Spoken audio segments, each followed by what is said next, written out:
ભાવનગર શહેરના એલસીબી પોલીસે નારી ગામના તળાવ નજીકથી એમ્બ્યુલન્સને રોકીને તલાશી લેતા દર્દીને બદલે ઇંગ્લિશ દારૂના જથ્થા સાથે વડવાના શખ્સને ઝડપી લીધો। ભાવનગર શહેરના એલસીબી પોલીસ પેટ્રોલિંગમાં હતી તે દરમિયાન બાતમીને હકીકત મળી હતી કે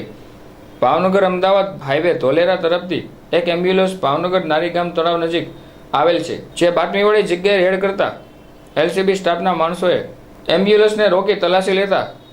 એમ્બ્યુલન્સના ખાનામાંથી ઇંગ્લિશ દારૂના જથ્થા સાથે વડવા ખીજરાવાડી શેરી બારિયા ફળીમાં રહેતો